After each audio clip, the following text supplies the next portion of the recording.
Clara Brennan's hands wouldn't stop shaking as Samuel Holbrook tore their marriage contract in half. "You lied to me," he said, his voice cold as the Wyoming snow falling outside. "A barren woman is no wife to me."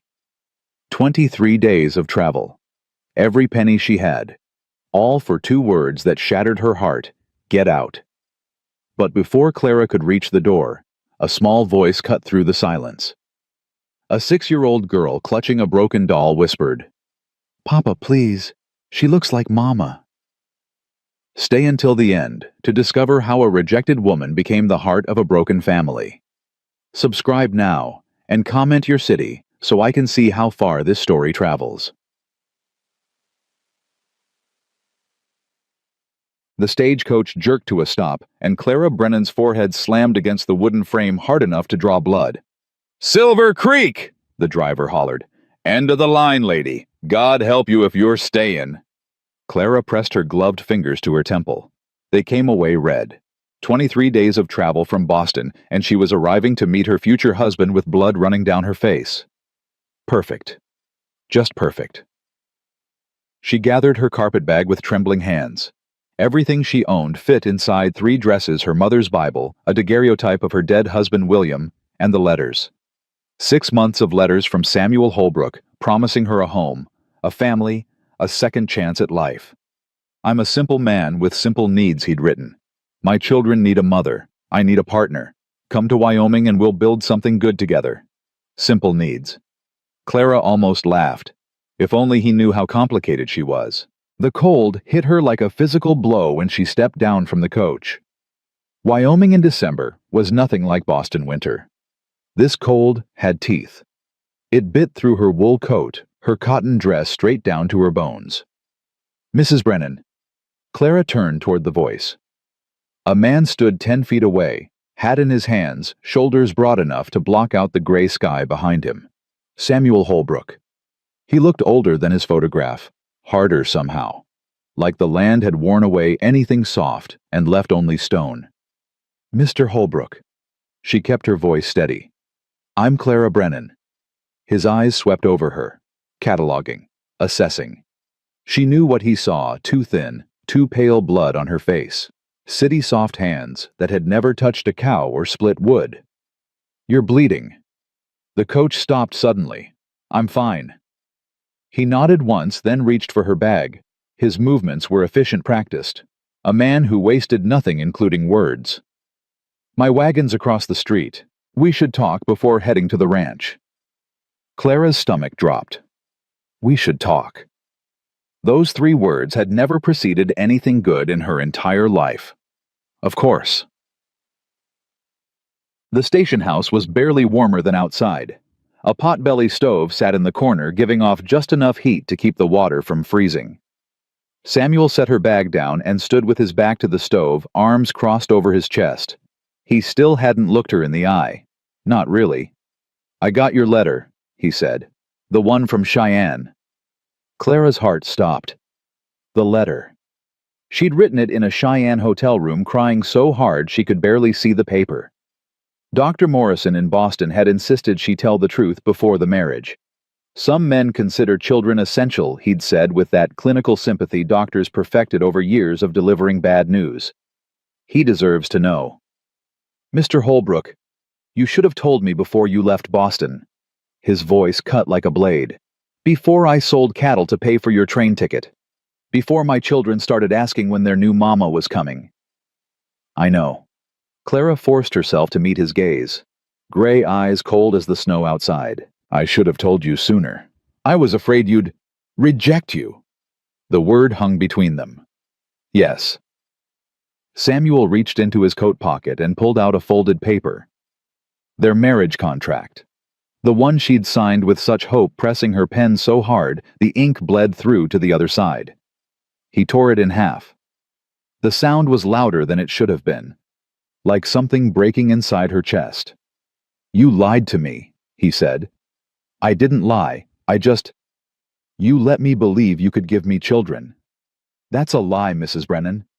Might not have been spoken out loud, but it's a lie just the same." Clara's hands were shaking again. She clasped them together tight enough to hurt. I can still be a good wife, she whispered. I can cook clean, teach your children, help with the ranch. I don't need a hired hand. I need a wife who can give me sons. The words landed like stones, each one a bruise.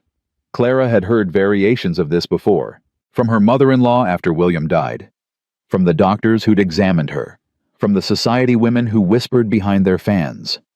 Poor Clara. Such a shame. What's a woman worth if she can't bear children? She'd thought coming west would be different. She'd thought Samuel Holbrook's letters, kind, practical, full of quiet humor, meant he saw her as more than a breeding mare. She'd been wrong. I understand. Her voice came out flat, dead. I'll take the next stage back to Cheyenne. That won't be possible. Clara looked up. Excuse me. Roads are closing. Next stage won't come through until spring. Samuel's expression didn't change. You're stuck here, Mrs. Brennan, like it or not. 5 months. She was trapped in this frozen wilderness for 5 months with a man who looked at her like she was a problem to be solved. Clara's knees buckled. She caught herself on the edge of a chair, lowering herself down before she collapsed entirely. I see. Samuel was quiet for a long moment. When he spoke again, some of the ice had left his voice. I've got 3 children at the ranch. Emma's 12, Jack's 9, Lily just turned 6. Their mama died 2 years ago. Scarlet fever. I'm sorry. They need schooling. Emma reads well enough, but Jack struggles with his letters and Lily don't know hers at all. I can barely keep the ranch running and keep them fed. He paused, as if the next words cost him something. You said in your letters you were a teacher back in Boston. Yes, I taught at Mrs. Hartford's Academy for young ladies. Then you can teach my children. Earn your keep through winter. Separate rooms, separate arrangements. Come spring, I'll pay your passage wherever you want to go. It wasn't a proposal. It wasn't even an offer of employment. It was a transaction. Cold and clean and utterly without sentiment. But what choice did she have? I accept. Samuel nodded once. Good. We leave in an hour. Dress warm. It's a 3-hour ride to the ranch and the temperature drops fast once the sun goes down. He left without another word, and Clara sat alone in the cold room, pressing her palms to her eyes until she saw stars, refusing to let the tears fall. She would not cry. Not here. Not over this. She had survived William's death. Survived her mother-in-law's cruelty. Survived the doctors who'd treated her like a broken machine. She would survive Samuel Holbrook, too. The ranch appeared from the darkness, like something out of a fever dream. A sprawling log house with smoke curling from 2 chimneys. Outbuildings she couldn't identify in the gloom. Fences stretching into the distance. Clara couldn't feel her face anymore. The wool scarf Samuel had wordlessly handed her an hour ago had done little to block the cutting wind. Stay close, Samuel said as he helped her down from the wagon. His hands were steady on her waist, gone the moment her feet touched ground. Children don't know you're coming. Didn't want to get their hopes up. In case I wasn't suitable. Clara didn't need him to finish the sentence. The front door burst open. 3 figures tumbled out into the snow, a chaos of voices and movement. Papa, you're home. Did you bring supplies? Mrs. Peterson said you might bring peppermints. Emma pushed me in the mud and Jack wouldn't. Enough.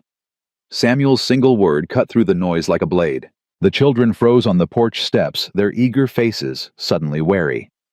Inside. All of you. We need to talk. Clara got her first clear look at them in the lamplight from the doorway. Emma. 12 years old, tall for her age, all sharp elbows and serious brown eyes. Her dark hair was pulled back in a braid that had mostly come undone. She looked at Clara with immediate suspicion. Jack. 9, built like his father with the same gray eyes. Thinner than he should be, with dark circles under his eyes that spoke of sleepless nights. He coughed once, a wet sound that made Clara's chest tighten with memory. And Lily. 6 years old, clutching a rag doll with one arm missing. Her face was round and solemn, honey-colored curls tangled from sleep. She stared at Clara with eyes too old for her small body. Children, Samuel said once they were gathered in the front room. This is Miss Brennan. She's come from Boston to be your teacher for the winter."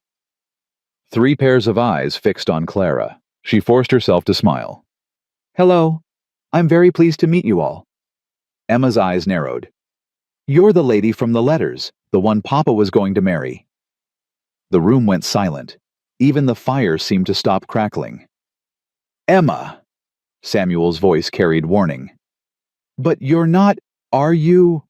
Emma continued, her chin lifting. "You're going to be our teacher, not our mother. That's enough." "Why?" Emma's voice rose. "Why isn't she going to be our mother? What's wrong with her?" "I said enough." The force of Samuel's words made everyone flinch, even Clara. Lily stepped forward suddenly, still clutching her broken doll. She looked up at Clara with those 2 old eyes. "Are you going to leave like Mama did?" The innocence of the question was devastating. Clara crouched down, bringing herself to the child's level. "Your Mama didn't want to leave you, sweetheart. I'm sure she loved you very much." "But she's gone."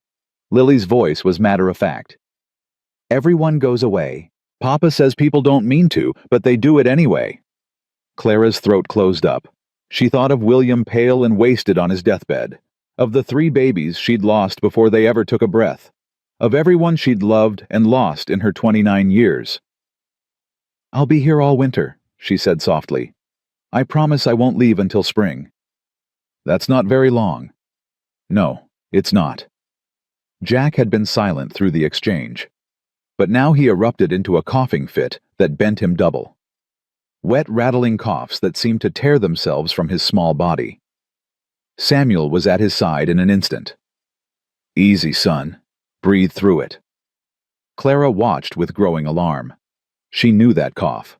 She'd heard it in William during his last months.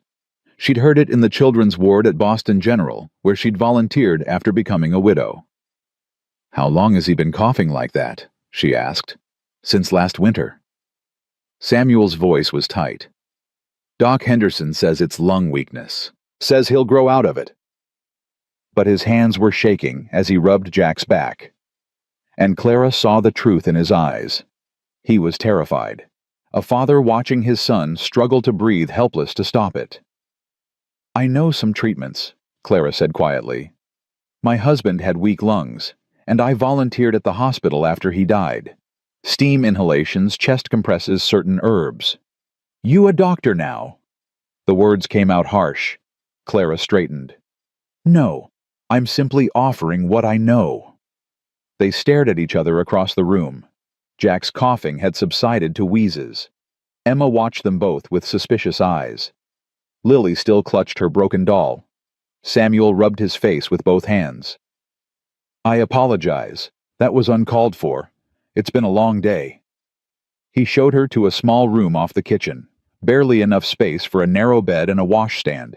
But it was clean, and the blankets looked warm. "There's water in the pitcher," Samuel said. "Gets cold fast. Breakfast is at dawn. Children eat first, then chores, then lessons at 8. Mr. Holbrook." He stopped at the door. "Thank you for not sending me away, for giving me this chance." Something flickered across his face. Regret, maybe, or anger, or grief. "Don't thank me yet, Miss Brennan. Winter here is hard, makes people hard. You might be cursing my name by February." The door closed behind him. Clara sank onto the bed, still wearing her traveling clothes. Through the thin walls, she could hear Samuel moving through the house, banking fires, checking locks. The sounds of a man who'd learned to do everything alone because he had no choice. She closed her eyes and saw Lily's face, those old eyes in that young face. Everyone goes away. What had she gotten herself into? Clara woke before dawn, her body refusing to adjust to the silence. In Boston, there had always been noise carriages on cobblestones, vendors calling out church bells marking the hours. Here the quiet was absolute, almost oppressive. She dressed quickly in the icy room, choosing her most practical dress, dark blue wool high-necked appropriate for a governess. Not a bride. That fantasy was over. When she emerged into the kitchen, Samuel was already there pouring coffee from a battered tin pot. He looked like he hadn't slept. "Children are still in bed. You want breakfast? I can prepare it, if you tell me where things are. He gestured vaguely at the cupboards. Oats in the blue tin. Molasses on the shelf. We eat simple here. They worked in awkward silence. Samuel stood by the window with his coffee, staring out at nothing. Clara figured out the rhythm of the old iron stove, finding a kind of comfort in the familiar motions of cooking. Footsteps announced the children's arrival. Lily appeared first, still in her nightgown, her hair wild around her sleep-soft face. She stopped in the doorway, staring at Clara with wide eyes. You're still here? I told you I would be. I dreamed you left, like Mama. Clara's heart cracked. She crossed the kitchen and crouched down to Lily's level. I'm not going anywhere, sweetheart, not until spring. Promise. Promise. Emma and Jack arrived moments later. Emma was already dressed, her face carefully blank. Jack yawned widely, then started coughing again, short bursts that made him wince and press a hand to his chest. Does your chest hurt? Clara asked. Jack nodded, not meeting her eyes. Since last night, after the coughing, it's not bad. Let me see. She looked at Samuel, asking permission. After a moment, he nodded. Clara pressed her fingers gently against Jack's chest, feeling the rattle beneath his ribs. His lungs were congested, probably had been for months. The doctors would have called it consumption in its early stages. They would have sent him to a sanatorium to die with other children who couldn't breathe. But Clara had seen children recover from this, with the right care, with constant attention, with someone who refused to give up. I'm going to make you a steam tent, she told Jack, and a chest compress. It won't taste good, but it'll help you breathe. How do you know? My little sister had the same thing when she was your age. She's grown now, living in Philadelphia, healthy as a horse. It was only partly a lie. Her sister Rebecca had recovered. But Rebecca also hadn't spoken to Clara in 3 years, not since Clara became damaged goods, unfit for polite society. You promise? Jack's voice was small. That the steam will help. Clara hesitated. She shouldn't promise. She wasn't a doctor. She didn't know if Jack's lungs were too far gone, if the damage was already permanent. But he was looking at her with such desperate hope. A 9-year-old boy who'd lost his mother and was terrified of losing himself. I promise to do everything I can, she said carefully. How's that? Jack considered. Then he nodded. Okay. The steam treatment seemed to help. By mid-morning, Jack was breathing easier, some color returning to his pale cheeks. He'd fallen asleep in the chair by the fire, and Clara had covered him with a blanket, sitting beside him to monitor his breathing. Samuel found her there when he came in from morning chores. His eyes swept over the scene, his son sleeping peacefully, Clara with her hand on Jack's forehead, checking for fever, the pot of herb-infused water still steaming on the stove. He's better. He is. The congestion is loosening. He should sleep through the night without coughing. Samuel stood very still. In the morning light, Clara could see the exhaustion etched into his face, the worry lines around his eyes, the gray at his temples that hadn't been there in his photograph. Thank you. The words seemed to cost him something. For helping him. You don't need to thank me. He's a child. Children deserve to breathe. A ghost of something, almost a smile, crossed Samuel's face. Emma and Lily are in the front room. Mira made them set up the teaching supplies, books and slates and such. Then I should start their lessons. Clara rose, but Samuel's voice stopped her. Miss Brennan. She turned. My wife, Sarah. He paused, swallowed hard. She made remedies like yours. Grew herbs in a garden out back. Knew which ones healed and which ones poisoned. His voice roughened. I haven't been able to look at that garden since she died. Clara wasn't sure what to say, so she said nothing. Jack got sick last winter, right after her passing. I didn't know what to do. Didn't know her recipes, her methods. Just had to watch him suffer and pray. Samuel's hands clenched at his sides.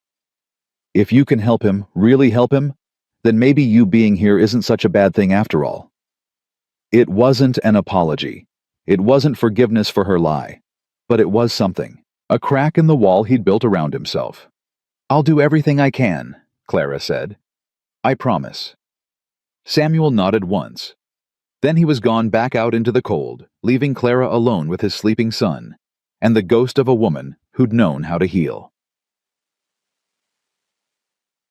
Teaching the Holbrook children was like trying to tame 3 wild animals with 3 different natures. Emma was brilliant, but hostile. She read far beyond her age level, devouring the few books on the ranch's shelves like a woman starving. But she answered Clara's questions with single syllables, refused to engage in discussion, and watched Clara's every move with suspicious eyes. Jack struggled with letters they twisted and reversed themselves when he tried to read a condition Clara had seen before in bright children who simply learned differently. He needed patience and creative approaches, not the rigid drilling of traditional schooling. And Lily wanted attention. Any attention. All attention. Constant attention. She would do anything to keep Clara's eyes on her good behavior, bad behavior, tears, tantrums, sticky sweet compliance. "I can write my name," Lily announced on the second day, showing Clara a slate covered in wobbly letters, Lily. "That's wonderful, but you've got 1 letter too many. Can you see which one?" Lily studied her slate. "The wiggly one. The second L. Your name only has 1 L in the middle." Clara guided the small hand, helping form the letters correctly. Lily. "Like the flower," Lily said. "Exactly like the flower." "Mama loved flowers. She had a garden." Lily's voice went small. "It all died when she did. Papa couldn't keep it alive." From across the room, Emma's head snapped up. "Don't talk about that." "But it's true." "I said don't." Clara intervened before the argument could escalate. "It's all right to talk about your mother. Both the happy things and the sad things. Remembering someone we love isn't wrong." "You didn't know her." Emma's voice was cold as her father's had been. "You don't get to talk about what she'd want." "You're right. I didn't know her." Clara met the girl's hostile gaze. "But I'd like to know about her. If you ever want to tell me." "Why, so you can try to replace her. No one could ever replace your mother, Emma. I'm not trying to." "Then what are you trying to do?" Clara considered the question. It deserved an honest answer. "I'm trying to survive the winter, just like you, just like your father." She paused. "And maybe if we're lucky, we can help each other do more than just survive. We can actually live." Emma stared at her for a long moment. Then she stood abruptly. "May I be excused?" Clara nodded and Emma fled the room. Through the window, Clara watched her run toward the barn braid flying behind her. "She's angry all the time now," Jack said quietly. "Since Mama died. Papa says to let her be. Sometimes people need to be angry for a while. It's part of how they heal." "Are you angry?" Lily asked. "Papa said you came here to marry him, but then you couldn't. That seems like something to be angry about." Out of the mouths of babes. "I was sad," Clara admitted. "And maybe a little angry. But your papa was honest with me. That matters more than anger. Do you still want to marry him?" Clara felt her cheeks warm. "That's not really an appropriate question, Lily." "Why not?" Because grown-up feelings are complicated." Lily considered this. "Emma says feelings aren't complicated.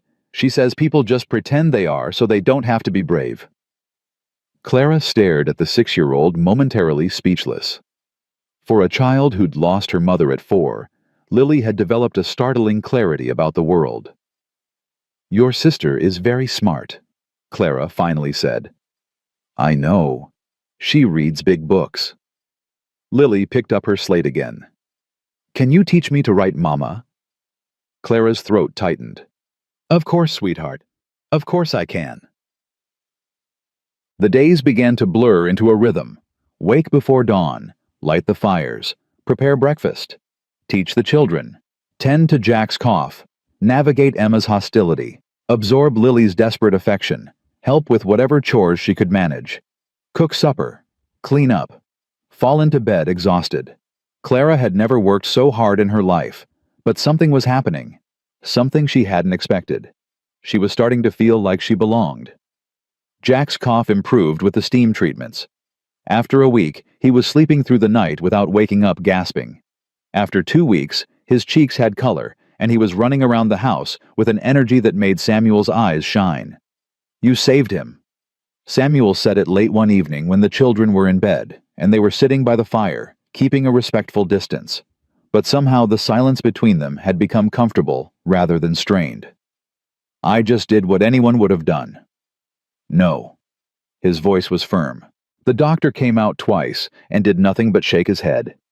"You came in with your herbs and your steam tents and your patience, and you gave my son back to me." Clara didn't know what to say. "I was wrong about you," Samuel continued.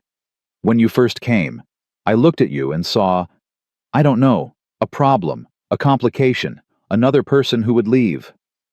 "Everyone leaves," Clara quoted softly. "Lily told me that's what you say." Samuel winced. "I shouldn't have taught them that. Sarah would have hated it." He paused. "She was an optimist, my Sarah. Always believed the best in people. Always thought tomorrow would be better than today." "She sounds wonderful." "She was." His voice roughened. "I wasn't good enough for her. I'm still not good enough to raise her children alone." "You're doing the best you can. That's all anyone can do." Samuel looked at her then. Really looked for the first time since she'd arrived. Not cataloging, not assessing. Just seeing. "Why did you come here, Clara?" "The real reason, not the version you put in your letters." Clara was quiet for a moment. Outside, the wind howled against the windows. Inside, the fire crackled and popped. "Because I was dying in Boston," she said finally. "Not physically, but my soul was dying. After William passed, after everything with his family. I couldn't breathe there anymore. Every street corner held a memory. Every face I saw looked at me with pity or contempt." She pulled her shawl tighter around her shoulders. "I thought if I came west, started over, maybe I could become someone new. Someone who wasn't just that poor widow who couldn't give her husband children." "Is that how they saw you?" "That's how everyone saw me, even my own mother." Clara's laugh was bitter. "She told me no respectable man would want me now. That I should become a governess or a nurse, something useful for a woman with no prospects. But you chose to become a mail-order bride instead." "I chose to bet on myself. I chose to believe that somewhere there was a man who would see me as more than a broken machine." She met his eyes. "I was wrong about that, but I don't regret coming." "Why not?" "Because of them." She gestured toward where the children slept. "Because of Jack's laughter when he can finally breathe. Because of Lily's arms around my waist when she's scared. Because of Emma's hostility." Clara smiled slightly. "Emma's courage. She's angry because she's scared. Scared that loving someone new means forgetting her mother. Scared that if she lets me in, I'll leave like everyone else." She paused. "But she's brave enough to show what she's really feeling. That takes more courage than pretending everything's fine." Samuel was quiet for a long moment. "You understand them," he said finally. "Better than I do sometimes, and I'm their father. You understand them plenty. You're just too close to see it clearly." "Is that supposed to make me feel better?" "It's supposed to make you feel human." Clara stood suddenly aware of how late it had gotten, how close they were sitting, how his eyes kept drifting to her mouth. "Good night, Mr. Holbrook." "Samuel." She paused at the doorway.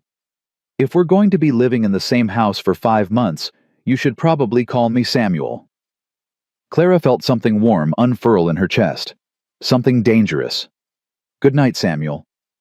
She fled to her room before she could do something foolish, like hope. The breakthrough with Emma came 3 weeks into December. Clara had assigned a composition exercise write about a person you admire.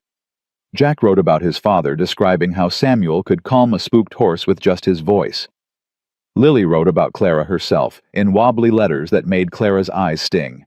"Miss Clara is niece. She fixed my dole. I admire her." But Emma sat with her slate-blank knuckles white around her pencil. "Can't think of anyone?" "I can think of someone." Emma's voice was hard. I just don't want to write about her. Your mother. Emma's head snapped up. Don't. Don't what? Don't say her name like you knew her. You didn't.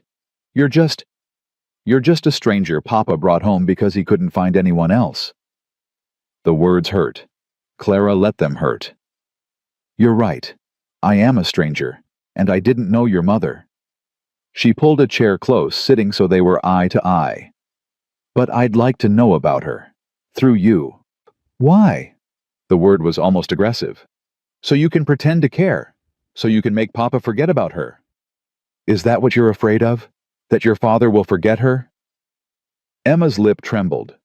For a moment, she looked exactly like what she was, a 12-year-old girl who'd lost her mother and was terrified of losing anyone else. I'm already forgetting, Emma whispered. Every day I try to remember her voice, and it's a little bit quieter. I try to remember her face, and the edges get blurry. Tears spilled down her cheeks. What if I forget her completely? What if she just disappears? Clara's heart shattered. Oh, sweetheart. She reached out slowly, giving Emma time to pull away. Emma didn't pull away. She collapsed into Clara's arms, sobbing in great gasping breaths that shook her whole body. I miss her so much. I miss her so much. And Papa won't talk about her. And Jack gets sick when he cries. And Lily doesn't even remember. And I'm all alone with remembering. And it hurts. It hurts every single day. I know. Clara held her tighter. I know it does. They stayed like that for a long time, Emma crying while Clara murmured wordless comfort. Jack and Lily watched from across the room, uncertain what to do. Finally, Emma's sobs quieted. She pulled back, wiping her face with her sleeve. I got your dress wet. I don't care about the dress. Emma looked at her. Really looked for the first time since Clara had arrived. You lost someone too, didn't you? Someone you loved. Clara nodded. My husband, William, 3 years ago. Do you still miss him? Every day. But the missing changes.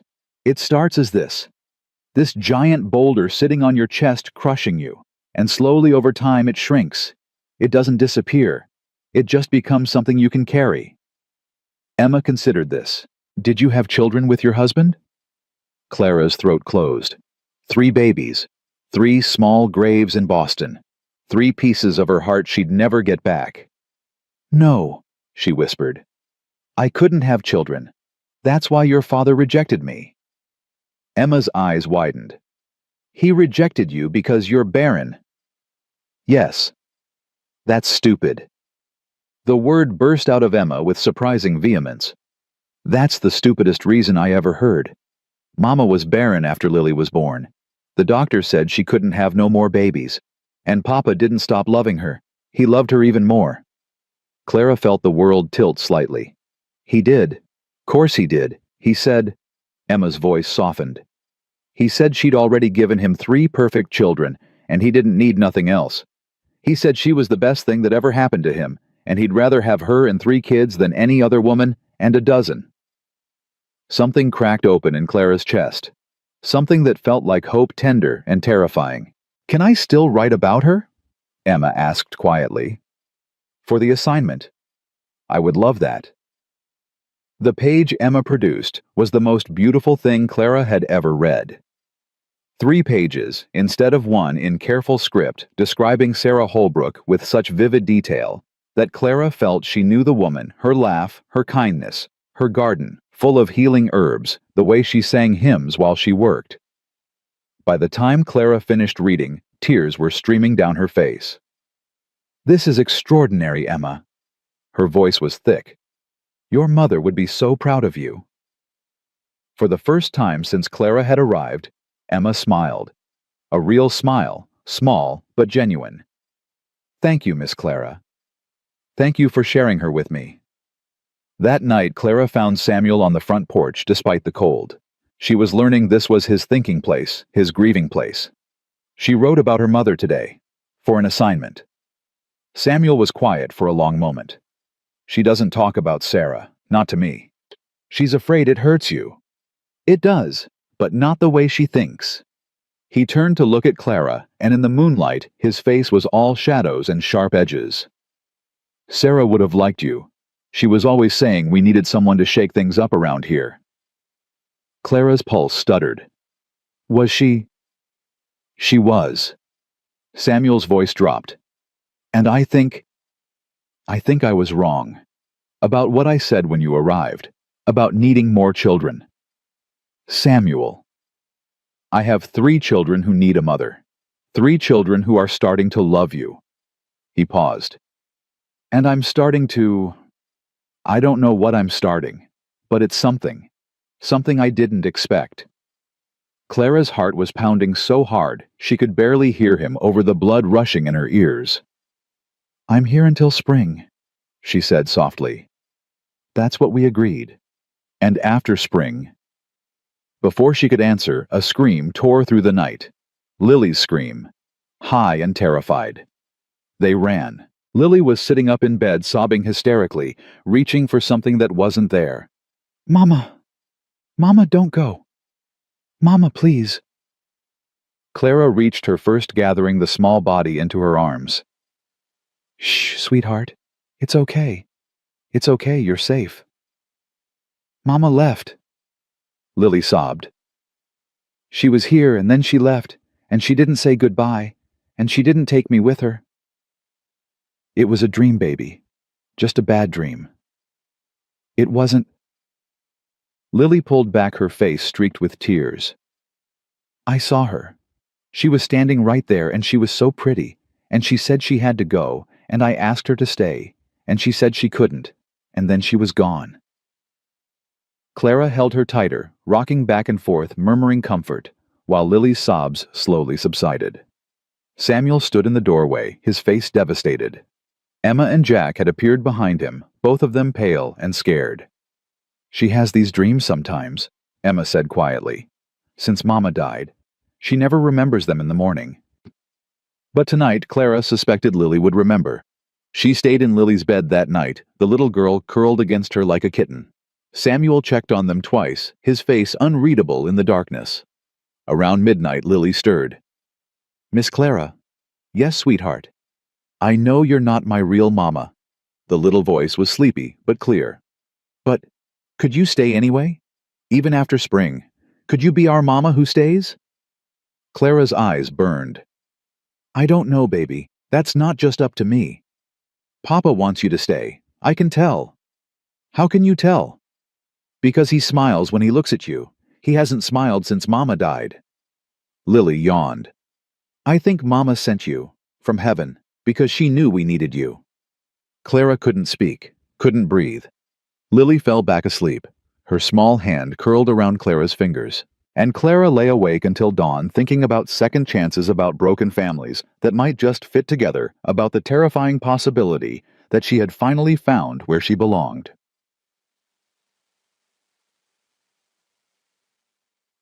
But belonging was dangerous. Belonging meant you had something to lose.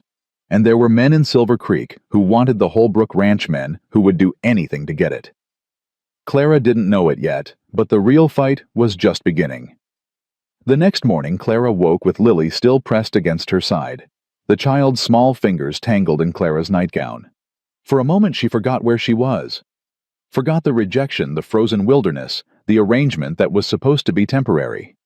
Then Lily stirred, and everything came flooding back. You stayed, Lily whispered, her voice thick with sleep. I told you I would. People say that.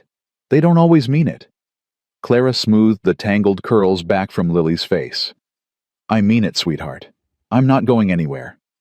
She carried those words with her through the morning chores, turning them over in her mind like stones. I'm not going anywhere. But that wasn't true, was it? Come spring, she'd be on a stage back to Cheyenne, back to a life that had nothing left for her. Unless Samuel meant what he'd said on the porch last night. Unless the something he was starting to feel was the same something that had taken root in her own chest, growing stronger every day, despite her best efforts to stop it. She was measuring oats into the pot when Samuel came in from the barn, stamping snow from his boots. He stopped when he saw her, and something passed between them. an acknowledgement of what had almost been said last night before Lily's nightmare interrupted. "How is she?" "Sleeping peacefully now. I stayed with her." "I know. I checked." Samuel moved to the stove, pouring himself coffee. 3 times. Clara's cheeks warmed. "You didn't have to do that." "Couldn't sleep anyway." He was quiet for a moment, staring into his cup. "She hasn't had a nightmare that bad in months. Thought we were past it. Grief doesn't work like that. It comes in waves. Sometimes the waves are small, and sometimes they knock you flat." Samuel looked at her. "Speaking from experience. 3 years of it." The silence stretched between them, but it wasn't uncomfortable. It was the silence of 2 people who understood each other's pain without needing to explain it. "Clara." Samuel's voice dropped. "About what I said last night." The front door crashed open. Emma stood in the doorway, her face flushed from running her breath coming in ragged gasps. "Papa, there's men outside, 3 of them. They're wearing guns." Samuel's expression transformed. The gentle, uncertain man from a moment ago vanished, replaced by someone harder. Someone dangerous. "Stay inside, all of you." He grabbed his rifle from above the door and was gone before Clara could speak.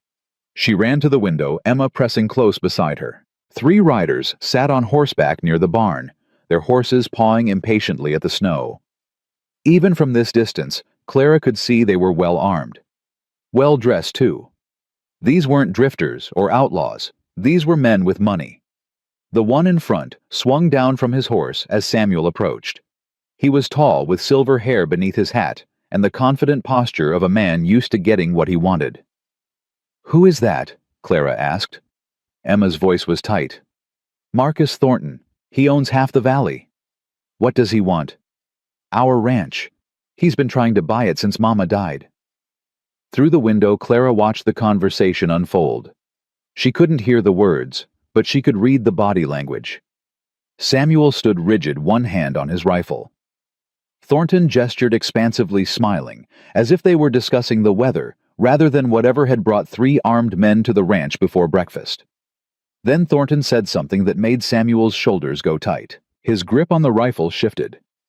"He's going to do something stupid," Emma breathed. "Papa, don't." Clara was moving before she could think. Out the door, across the porch, into the biting wind. She heard Emma call after her, but she didn't stop. "Mr. Holbrook." She kept her voice calm, steady. The voice she'd used with unruly students at Mrs. Hartford's academy. "Breakfast is getting cold." All 4 men turned to look at her. Samuel's expression was thunderous. Thornton's was interested. "Well, well." Thornton removed his hat, revealing more silver hair slicked back from a face that might have been handsome once. "Samuel, you didn't mention you had company." "She's the children's teacher." Samuel's voice was flat. "Nothing more." "The children's teacher." Thornton's smile widened. "All the way out here in the middle of winter." His eyes swept over Clara, and she felt herself being assessed, catalogued. "You must be the mail-order bride I heard about. The one from Boston." Clara kept her face a neutral. "I don't believe we've been introduced." "Marcus Thornton. I own the Thornton Cattle Company." He said it like she should be impressed. "And you are Clara Brennan." "Brennan?" Thornton's eyebrows rose. "Not Holbrook. The lady's name is her own business." Samuel stepped forward, putting himself between Clara and Thornton. "And you still haven't answered my question. What are you doing on my land?" "Just a friendly visit, Samuel. Wanted to check on you and the children. Make sure you're surviving the winter." "We're surviving fine." "Are you?" Thornton's gaze drifted to the barn, the house, the fences. "Ranch looks like it's struggling. Roof needs patching. Fence posts are rotting. That barn's going to collapse under a heavy snow." "Nothing I can't handle." "Of course not. You're Samuel Holbrook. You can handle anything." Thornton's voice dripped with false admiration. "But handling and thriving are different things. A man alone with 3 children trying to work a ranch this size." He shook his head. "It's too much, even for you." "I'm not alone." "No." Thornton glanced at Clara. "The temporary teacher. She'll be gone come spring. Then what? The question hung in the air. Clara saw Samuel's jaw tighten, saw his knuckles go white around the rifle. Get off my property, Marcus. Just think about my offer. That's all I'm asking. Thornton mounted his horse with the ease of a man who'd spent his life in the saddle. I'm offering a fair price. More than fair. You take it, you can start over somewhere else. Somewhere easier. Give those children a real life instead of watching them freeze and starve out here. My children are fine. Are they? Thornton's eyes found Clara again. That boy of yours was coughing up blood last winter. Heard it from the doctor. Weak lungs, he said. Getting worse every year. He smiled, and there was nothing friendly in it. Cold like this will kill him eventually. You know that. Samuel moved so fast Clara barely saw it. One moment he was standing still. The next he had Thornton by the coat, yanking him half out of the saddle. You ever talk about my son again, I'll put a bullet between your eyes. The two men behind Thornton went for their guns. Clara's heart stopped. Samuel? She kept her voice calm, even though her hands were shaking. Let him go. Listen to the lady. Thornton wasn't smiling anymore. You don't want to start something you can't finish. For a terrible moment, Clara thought Samuel was going to do it anyway, going to throw the first punch and give Thornton's men an excuse to shoot. Then Samuel released him, stepped back. His face was carved from stone. Get off my land. Don't come back. Thornton straightened his coat, his expression ugly. You'll regret this, Holbrook. I offered you a way out. Remember that when everything falls apart. He wheeled his horse and rode away, his men following. Clara didn't breathe until they disappeared over the ridge. What were you thinking? Samuel rounded on her, his voice rough with fury. Coming out here putting yourself in the middle of that... I was thinking you were about to get yourself killed. I can handle Marcus Thornton. You were about to grab a man in front of his armed guards. That's not handling. That's suicide. Samuel's jaw worked. He threatened my son. I know. Clara's own anger was rising now. And if you'd gotten shot defending Jack's honor, how exactly would that have helped him? He'd have a dead father instead of just a sick one. The words landed like a slap. Samuel went very still. I'm sorry, Clara said immediately. That was cruel. I didn't mean... You're right. His voice was quiet, defeated. You're right. I let him get under my skin. I almost... He rubbed his face with both hands. God, what's wrong with me? Nothing's wrong with you. You're a father protecting his children. That's not weakness. It's love. Samuel looked at her, then really looked, and something in his expression made Clara's breath catch. You called me Samuel when you were trying to stop me. You called me by my name. Clara felt her cheeks flush. I wasn't thinking... I liked it. He stepped closer, close enough that she could see the flecks of darker gray in his eyes, the slight tremble in his hands. I like a lot of things about you, Clara Brennan. Samuel, Papa. They sprang apart. Jack stood in the doorway, his face pale, his eyes wide. Who were those men? Why were they yelling? Samuel crossed to his son immediately, crouching down to his level. It's nothing, buddy. Just some business talk. Were they going to hurt you? No, nobody's going to hurt anybody. Jack's eyes found Clara. Miss Clara came outside. I saw her through the window. Was she scared? Clara moved to join them, kneeling on the cold porch. I was worried about your papa. That's why I went out, to make sure everyone stayed calm. She was very brave, Samuel added, and the warmth in his voice made Clara's heart skip. Jack considered this. Mama used to do that too. Go outside when men came. Papa said she could talk a wolf out of biting. Samuel's expression softened with grief and memory. She could. Your mama had a gift for that. Maybe Miss Clara has the same gift. Clara and Samuel's eyes met over Jack's head. Something passed between them. An acknowledgement. A promise. Maybe she does, Samuel said quietly. But the peace of the moment didn't last. Over the next week, things started happening. Small things at first. A fence post cut through instead of rotted. Feed bags slashed open oats scattered across the snow. tracks around the barn that didn't belong to any of them. "It's Thornton," Samuel said grimly, examining the damaged fence. "He's trying to drive us out." "Can you prove it?" "Not without catching his men in the act, and they're too smart for that." Clara watched him work to repair the damage, his movements jerky with frustration. "What about the sheriff?" "Sheriff Peters." Samuel laughed bitterly. "He owes Thornton money. Half the town owes Thornton money. Nobody's going to help us." "Then we help ourselves." Samuel paused, looking up at her. "What do you mean?" "I mean we don't let him win. We repair what he breaks. We guard what we can. We show him that we're not going anywhere."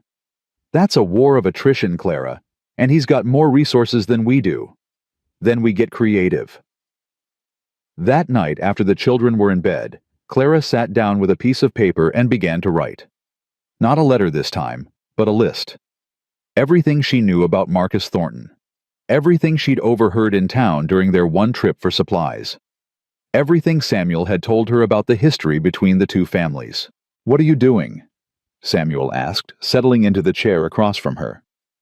"Looking for weaknesses. Everyone has them." "Thornton's weakness is pride. He can't stand being challenged." "That's not a weakness we can exploit. Not directly." Clara tapped her pen against her lips. "What else does he have? Family enemies. Anyone who might want to see him taken down a notch." Samuel was quiet for a moment. "He had a son, Thomas, good kid. Used to come around sometimes, help with the horses." "What happened to him?" "Died, 5 years ago. Riding accident." Samuel's voice was careful. "Here, at our ranch." Clara looked up sharply. "Here." "He was visiting, wanted to see our new foal. His horse spooked at something, threw him. He hit his head on a rock." Samuel's jaw tightened. "Thornton blamed me. Said I should have been watching him. Said if Thomas had been on Thornton land, he'd still be alive. Was it your fault?" "No, it was an accident. A terrible accident." Samuel's hands clenched on his knees. "But Thornton doesn't see it that way. He's been trying to destroy me ever since. Buying up debt, pressuring suppliers, turning people against us. Sarah's death just gave him the opening he needed." Clara sat back, her mind racing. This changed everything.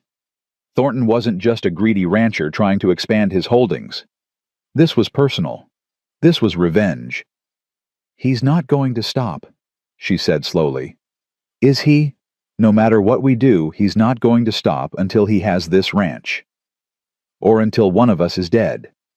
The words hung in the air between them, heavy and terrible. "Then we have to stop him first." Samuel shook his head. "Clara, you don't understand how things work out here. Men like Thornton." "I understand perfectly." Clara's voice was sharp. "I understand that bullies only have power because people let them. I understand that if we keep reacting to his attacks, we'll lose. We need to go on the offensive. And do what we can't match his money or his men." "No. But we have something he doesn't." Clara leaned forward. "We have truth. We have community. We have people who know what kind of man he really is. People who are too scared to stand against him. People who haven't been given a reason to be brave yet." Clara's eyes were bright with determination. "What if we gave them one?" Samuel studied her for a long moment. This woman who'd arrived broken and rejected, who'd somehow become the heart of his family in just a few weeks. Who looked at impossible odds and saw not defeat but opportunity. "You're not like anyone I've ever met," he said finally. "Is that a good thing or a bad thing?" "I'm still figuring that out." But he was smiling. Actually, smiling. And Clara felt something warm bloom in her chest, something that felt dangerously like hope. The next morning, Emma burst into the kitchen while Clara was preparing breakfast. "Papa's hurt." Clara dropped the spoon and ran. She found Samuel in the barn clutching his arm, blood seeping between his fingers. One of the horses was loose, dancing nervously in its stall. "What happened?" "Saddle strap broke." Samuel's voice was tight with pain. "Horse bolted. Got caught on the doesn't matter. It's just a cut." But it wasn't just a cut. Clara could see that from the amount of blood. She pushed his hands away and nearly gasped. The wound was deep, running from his elbow to his wrist, and it was bleeding freely. "Inside, now." She half-dragged him to the kitchen, ignoring his protests that he was fine, that it looked worse than it was. She set him in a chair and grabbed clean cloths, pressing them hard against the wound. "Hold that. Don't move." Emma hovered in the doorway, her face white. "Is Papa going to be okay?" "He's going to be fine. I need hot water and the sewing kit from my room. Can you get those?" Emma nodded and fled. Jack appeared next, Lily close behind. They took one look at their father's bloody arm and froze. "Jack." Clara kept her voice calm, even as her heart raced. "I need you to take Lily to the front room. Read her a story. Keep her there until I come get you." "But..." "Now, Jack, please." Something in her voice made him obey. He took Lily's hand and led her away, shooting worried glances over his shoulder. "Kids shouldn't see this," Samuel muttered. "No, they shouldn't. Which is why you're going to stay calm and let me fix you up without any fuss." Emma returned with the supplies, and Clara set to work. The wound needed stitches.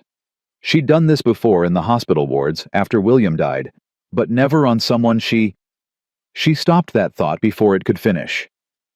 "This is going to hurt," she warned. "Can't hurt worse than it already does."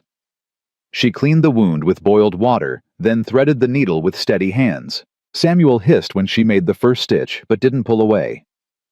"Talk to me," he said through gritted teeth. "Distract me." "What do you want me to talk about?" "Anything. Tell me about Boston. Tell me about your husband. Tell me why a woman like you ended up on a stage to Wyoming." Clara's hands moved automatically, stitching and pulling, stitching and pulling. "A woman like me. Smart, strong, beautiful." He winced as she tied off a stitch. "You could have had anyone. Why answer an advertisement for a mail-order bride?" "Because no one wanted me." The words came out before she could stop them. "I was damaged goods. A widow who couldn't bear children. In Boston society, that's worse than being dead." "That's the stupidest thing I've ever heard." "Maybe, but it's how things are. How things were." Clara made another stitch, focusing on the rhythm of the work. "My mother-in-law threw me out after William died. Said I'd killed him by not giving him an heir. Said the stress of my barrenness had weakened his constitution." "Was that true?" "He died of consumption. It had nothing to do with children." Clara's voice was bitter. "But she needed someone to blame. And I was convenient." "So you came west?" "I came west. I thought if I could just start over somewhere no one knew me. Somewhere people were judged by what they could do, instead of what they couldn't." She trailed off. "It sounds naive now." "It sounds brave." Clara looked up. Samuel was watching her. His face pale from blood loss, but his eyes clear. Warm. "You came all this way on hope," he said quietly. "That takes courage. Or desperation. Maybe they're the same thing." She finished the last stitch and tied it off, then wrapped his arm in clean bandages. Her hands lingered on his skin a moment longer than necessary. "Thank you," Samuel said. "It's just stitches." "I'm not talking about the stitches." Their eyes met. Held. Clara felt the world narrow down to this moment, this man, this impossible situation that somehow felt more right than anything in her life before. "Papa?" Emma's voice from the doorway. "Are you okay?" The moment broke. Samuel pulled back, and Clara busied herself with cleaning up the bloody cloths. "I'm fine, Bug. Miss Clara fixed me up." Emma looked between them, her eyes narrowed with something that might have been suspicion, or might have been hope. "The saddle strap was cut." Clara went cold. "What?" "I looked. After. The strap didn't break on its own. Someone cut it partway through, so it would snap under Papa's weight." Samuel's expression darkened.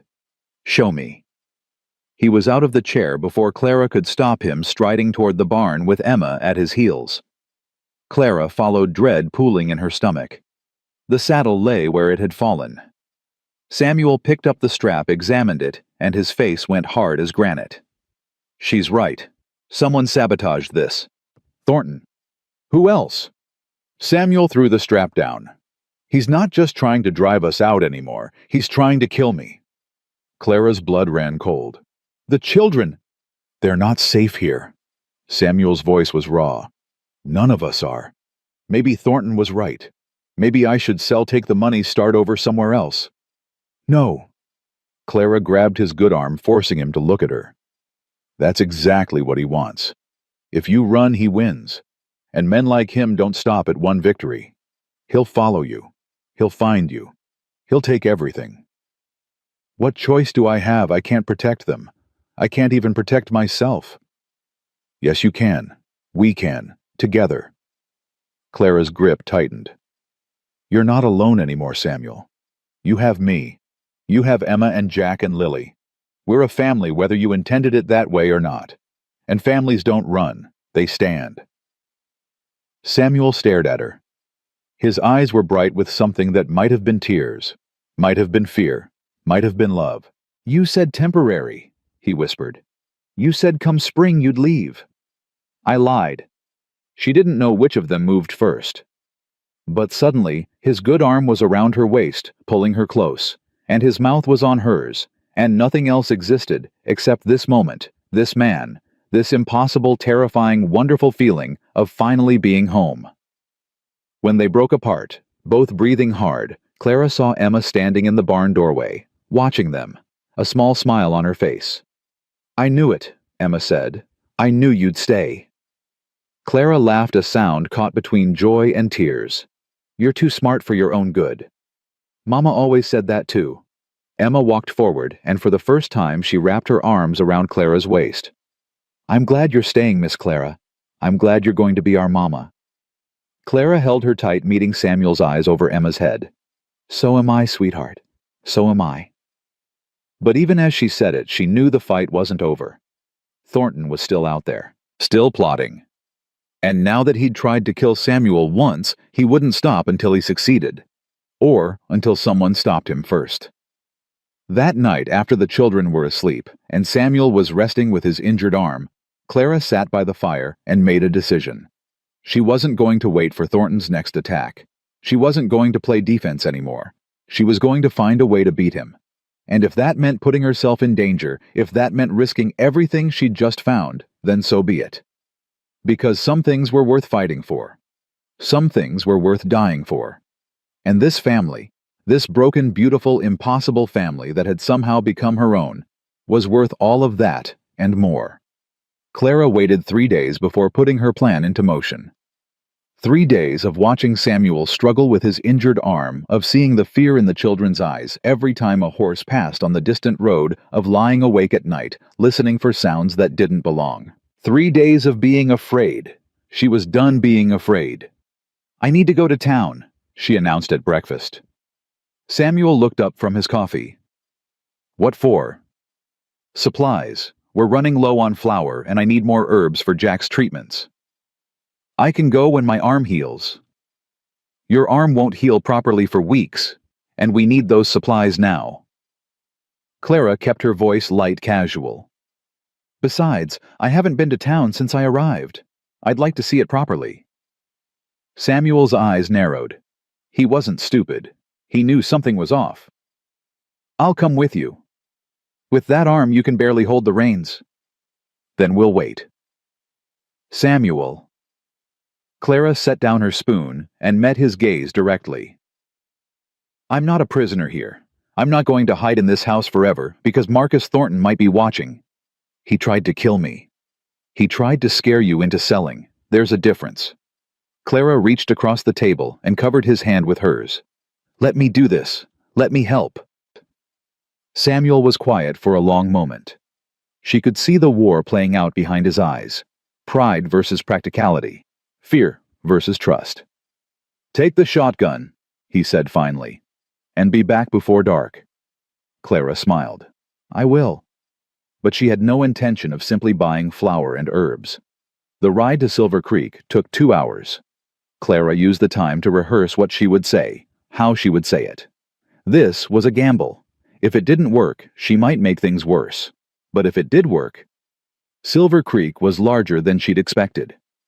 A main street lined with wooden buildings, a church with a white steeple, a general store, a saloon, a hotel. People moved along the boardwalks going about their business, barely glancing at the woman on horseback. Clara tied her horse outside the general store and went inside. The store was warm and smelled of tobacco and leather. An older woman stood behind the counter, her gray hair pulled back in a severe bun, her eyes sharp and assessing. "Help you." "I'm Clara Brennan, from the Holbrook Ranch." The woman's expression shifted, became guarded. "I know who you are, the mail-order bride." "The teacher," Clara corrected. "I teach the Holbrook children." "Same thing, ain't it?" Clara didn't take the bait. "I need flour, sugar, and whatever medicinal herbs you have. The boy has weak lungs." The woman began gathering supplies, her movements stiff. "Heard about that. Heard a lot of things about that ranch." "I'm sure you have." "Heard Marcus Thornton's been causing trouble out there." Clara's heart skipped. "You heard that?" "Small town, people talk." The woman set a bag of flour on the counter. "Not that anyone does anything about it. Man owns half the valley, owns the sheriff too near enough." "Is that so?" The woman's eyes met Clara's. "You're not from around here. You don't know how things work." "Then tell me." The woman was quiet for a moment. Then she leaned forward, lowering her voice. "Thornton's son died at the Holbrook place 5 years ago. Before that, Marcus Thornton was hard but fair. After—" She shook her head. "Something broke in him. He blames Samuel, blames the whole family. He won't stop until he has that ranch, even if he has to destroy everyone on it. And no one will stand against him. Stand against him with what he controls: the bank, the feed store. Half the ranchers in this valley owe him money." The woman's voice was bitter. "You stand against Marcus Thornton, you lose everything." Clara absorbed this. It was worse than she'd thought. But it also gave her an opening.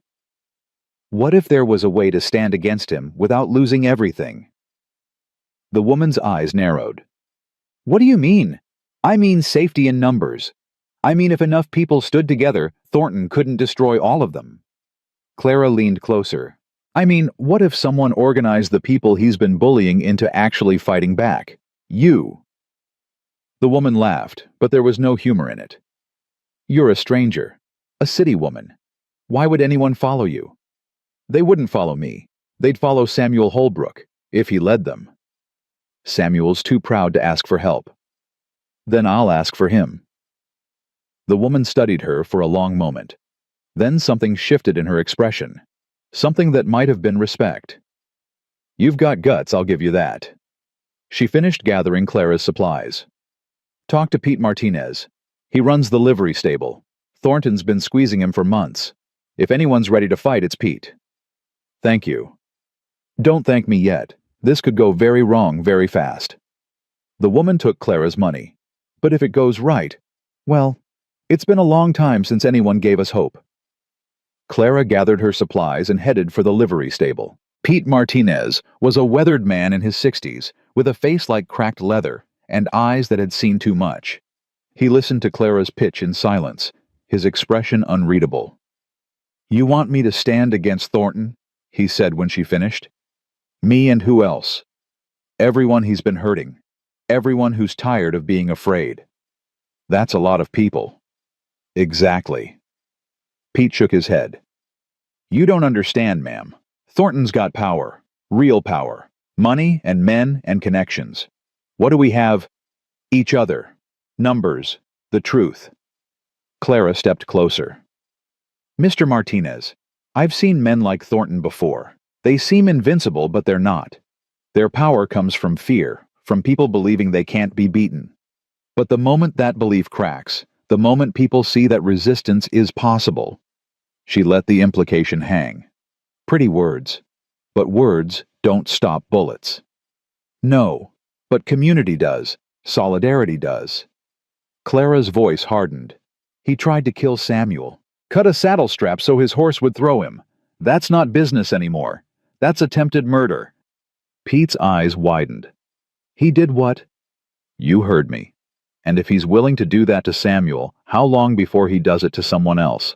How long before it's you or your family or someone you care about?" Pete was quiet for a long moment. Then he sighed. "There's a meeting tonight. Some of the ranchers. We've been talking about what to do, but nobody's got a plan. He met her eyes. You want to make your case be at the church at sundown. I'll make sure they listen. Clara's heart leaped. Thank you. Don't thank me yet. This might get us all killed. She rode back to the ranch with her heart pounding and her mind racing. She'd taken the first step. Now she had to convince Samuel to take the next one. He was waiting on the porch when she arrived, his face dark with worry. You were gone too long. I had business to attend to. What business? Clara dismounted and faced him squarely. I talked to some people in town. About Thornton. About fighting back. Samuel's expression went cold. You did what? I found allies, Samuel.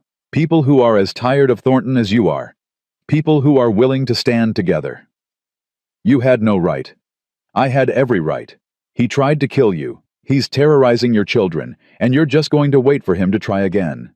I'm going to handle it my way. Your way is to suffer in silence until he destroys you. Clara's voice rose. That's not strength, Samuel. That's pride. And pride will get you killed. They stared at each other, both breathing hard. The air between them crackled with tension. There's a meeting tonight, Clara said more quietly. At the church. Other ranchers who've been hurt by Thornton. They want to hear from you. I'm not going to beg for help. It's not begging. It's leading. Clara stepped closer, putting her hand on his chest. These people need someone to show them it's possible to fight back. You could be that person. You could give them hope. I can barely keep my own family safe. How am I supposed to save the whole valley? You're not alone anymore. Clara's voice was fierce. When are you going to understand that you have me? You have the children. You have neighbors who want to help but are too scared to move first. Be the first. Show them the way. Samuel's jaw worked. She could see him fighting himself, fighting his pride and his fear and his bone-deep belief that he had to handle everything alone. If this goes wrong, he said finally, if Thornton retaliates, then we'll face it together, all of us. The children need to see their father stand up for what's right. They need to learn that bullies only win when good people do nothing. Samuel closed his eyes. When he opened them again, something had changed. The hardness was still there, but beneath it was something else, something that looked like hope. All right, he said quietly. I'll go to the meeting. Clara felt tears prick her eyes. Thank you. Don't thank me yet. This might be the worst decision I've ever made. But he was smiling, just a little, and Clara knew in that moment that whatever came next, they would face it together. The church was packed. Clara hadn't expected so many people, at least 20 ranchers and their wives crowded into the small wooden building with its plain pews and simple altar. They'd come from all over the valley, bundled against the cold, their faces a mixture of hope and fear. Pete Martinez stood at the front waiting. When Samuel walked in, a murmur went through the crowd. Holbrook came. Didn't think he'd show. Maybe there's hope after all. Samuel made his way to the front, Clara at his side. He looked out at the assembled faces, these neighbors he'd known for years, but rarely spoken to, and Clara saw him straighten his shoulders. You all know why we're here. He began, his voice rough. Marcus Thornton has been squeezing this valley for years, taking what he wants, destroying anyone who gets in his way. Murmurs of agreement. I've been one of those people. He's been trying to drive me off my land ever since his son died, and I've been fighting him alone because I was too proud to ask for help. He paused, and Clara saw him glance at her, drawing strength. That was a mistake. I should have come to you years ago. Should have realized that we're stronger together than we are apart. His voice grew firmer. Thornton's power comes from our fear, from our isolation, from the belief that we can't beat him. But we can, if we stand together. How? Someone called out. He's got money men the sheriff in his pocket. We've got something better. We've got numbers. We've got the truth. And we've got the law if we take our case to the territorial office instead of relying on Sheriff Peters. Another murmur, this one surprised. There's a territorial judge coming through Cheyenne next month, Samuel continued. A man named Harrison who's got a reputation for fairness. If we can document what Thornton's been doing, the sabotage, the intimidation, the attempted murder, we can take it to him. Get a real investigation. One Thornton can't buy his way out of. He'll retaliate, Pete Martinez said. The moment he finds out what we're doing. Then we protect each other. Watch each other's properties. Pool our resources. Make it clear that attacking one of us means attacking all of us. And if that's not enough, a woman's voice called out. Clara recognized her, the shopkeeper who'd given her the tip about Pete. Samuel's jaw tightened. Then we defend ourselves, however we have to. The room went quiet. Everyone understood what he wasn't saying. I'm not asking you to start a war, Samuel said more softly. I'm asking you to stand up, to stop being afraid, to show Thornton that we're not going to be bullied anymore. He looked around the room, meeting eyes one after another. Who's with me? For a terrible moment, no one moved. Clara's heart sank. Then Pete Martinez stepped forward. I'm with you. The shopkeeper followed. Me too. One by one, others joined them. 10 people, 15, 20, until nearly everyone in the church had stepped forward, their faces determined. Samuel's expression was something Clara had never seen before. Shock, gratitude, and beneath it all, a fierce burning hope. Thank you, he said, his voice thick. All of you. Don't thank us yet, Pete said, echoing his earlier words to Clara. This is just the beginning. They spent the next 2 hours making plans. Who would watch whose property? Who would document what evidence? Who would make the trip to Cheyenne to meet with Judge Harrison? Clara volunteered for Cheyenne before Samuel could stop her. Absolutely not, he said as they rode home through the darkness. It's too dangerous. It's necessary. You can't go not with your arm still healing. And I'm the one who started this. I should be the one to finish it. Clara, I traveled alone from Boston to Wyoming. I can handle a trip to Cheyenne. That was different. Thornton wasn't trying to stop you then. He won't know I've gone. We'll keep it quiet. Clara reached over and took his hand. Trust me, Samuel. Please. He was quiet for a long moment. The horse's hooves crunched through the snow, and somewhere in the distance, a wolf howled. I can't lose you, he said finally, his voice barely above a whisper. Not now. Not after everything. You won't lose me, I promise. People break promises. I don't. Clara squeezed his hand. I'm coming back to you, Samuel Holbrook, to you and Emma and Jack and Lily. Nothing in this world is going to stop me. He looked at her in the moonlight, and she saw tears glinting in his eyes. I love you, he said. I don't know when it happened or how, but I love you, and I'm terrified of what that means. Clara's heart swelled until she thought it might burst. I love you too.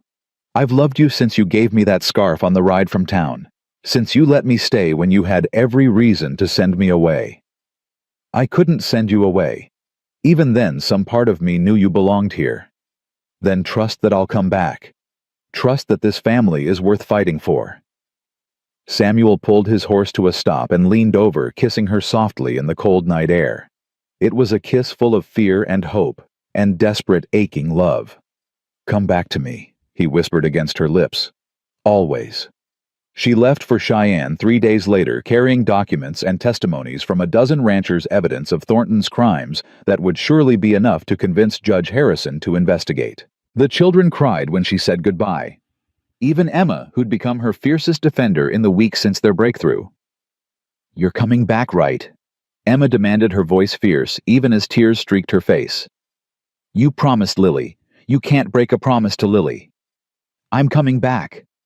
Clara hugged her tight. I promise all of you. 2 weeks, maybe less, and I'll be home. This is home, Lily corrected, clutching her doll. You said you weren't going anywhere. And I meant it. Home is here. Home is you. Clara knelt down to Lily's level. But sometimes, to protect our home, we have to go away for a little while. Do you understand? Lily nodded solemnly. Like when Papa goes to check the far pastures. Exactly like that. Jack hung back, his face pale but determined. I'll take care of everyone while you're gone. I'll do my breathing treatments without being reminded. I'll help Papa with chores. Clara pulled him into a hug. I know you will. You're the bravest boy I know. Samuel walked her to where the stage would pass a mile from the ranch. They stood together in the pre-dawn darkness, neither wanting to say goodbye. I've been thinking, Samuel said, about what happens when you come back. What about it? I want to marry you, properly this time. Not a business arrangement, not a desperate deal. He took her hands in his. I want to stand in front of God and everyone and promise to love you for the rest of my life, if you'll have me. Clara felt tears spill down her cheeks. Yes, yes, I'll have you. I'll have all of you. The stage appeared on the horizon, and Clara's heart clenched. It was time. 2 weeks, she said. I'll be back in 2 weeks. I'll be counting every minute. One last kiss. One last look. And then she was climbing onto the stage, her documents clutched against her chest, watching Samuel's figure grow smaller and smaller until it disappeared entirely. She didn't know that Thornton had been watching. She didn't know that he'd already sent men ahead to Cheyenne. She didn't know that the hardest fight was still to come. All she knew was that she loved Samuel Holbrook and his children, and she would do whatever it took to protect them, even if it cost her everything.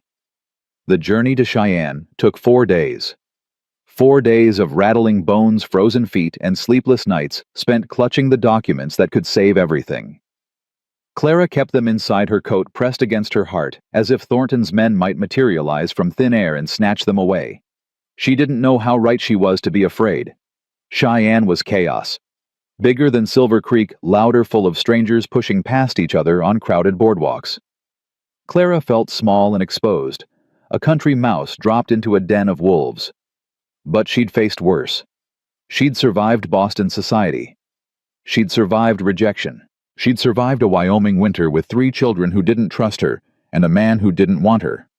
She could survive this. The territorial office was a squat brick building near the center of town. Clara pushed through the doors and found herself in a cramped room full of clerks and paperwork, the air thick with tobacco smoke and the smell of ink. Help you, ma'am. The clerk behind the counter looked bored. Young, pimpled spectacles perched on a nose that was too small for his face. I need to see Judge Harrison. It's urgent. Judge Harrison don't see walk-ins. You gotta make an appointment. Then I'll make an appointment. The clerk consulted a leather-bound book.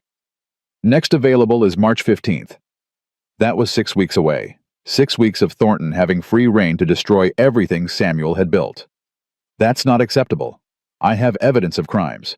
Serious crimes. Attempted murder, intimidation, sabotage. The clerk's eyebrows rose slightly. That's so. Yes, that's so. And if Judge Harrison doesn't see this evidence soon, people are going to get hurt, maybe killed. Look, lady, I don't make the rules. Judge Harrison's a busy man. He can't just drop everything because some rancher's wife has a complaint about her neighbor's fence. Clara felt her temper rising. This isn't about a fence. This is about a man who's been terrorizing an entire valley for years. A man who tried to kill my... She stopped. My what? My employer. My fiancé. My family. Something flickered in the clerk's eyes. Interest, maybe. Or maybe just the entertainment of watching a desperate woman beg. Tell you what, he said slowly. Leave me your documents. I'll make sure the judge sees them. Clara's grip tightened on the papers inside her coat. Every instinct screamed not to let them out of her sight. I'd prefer to present them myself. Then come back in March. They stared at each other. Clara's mind raced. She could leave the documents and hope for the best. She could come back in March and pray Thornton hadn't burned the ranch to the ground by then. She could... Is there a problem here? The voice came from behind her, deep, authoritative, with a slight southern drawl. Clara turned. The man standing in the doorway was tall and silver-haired, dressed in a black suit that spoke of money and power. His eyes were sharp, assessing missing nothing. Judge Harrison? The clerk's tone changed instantly, becoming deferential. This lady was just leaving. Was she? Harrison's gaze moved to Clara. You're the one making all the noise about attempted murder. Yes, sir. Clara Brennan from Silver Creek. Silver Creek. Harrison's expression shifted. That's Thornton territory. Yes, sir. And Marcus Thornton is the reason I'm here. Something passed across Harrison's face. Recognition, maybe. Or understanding. Come with me, Mrs. Brennan. Let's talk in my office. Clara followed him down a narrow hallway, her heart pounding. This was it. This was her chance. Harrison's office was small but comfortable. He gestured for her to sit and took his own seat behind a cluttered desk. Now then, tell me about Marcus Thornton.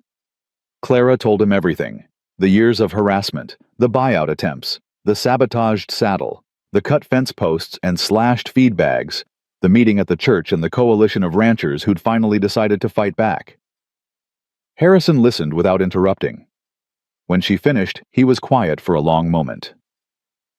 You have documentation of all this. Clara pulled the papers from her coat and handed them over. Testimonies from Pete Martinez and the others. Records of property damage. A statement from the doctor who'd treated Samuel's arm. Harrison examined each page carefully. His expression grew darker with every one. This is serious, he said finally. If even half of this is true, Thornton's looking at criminal charges. It's all true. Every word. I believe you. Harrison set the papers down. But believing and proving are different things. Thornton has money, influence, the best lawyers in the territory. He'll fight this with everything he has. I know, but we have the truth. Truth doesn't always win, Mrs. Brennan. I wish it did. Clara's heart sank. So you won't help us. I didn't say that. Harrison leaned forward. I said it won't be easy.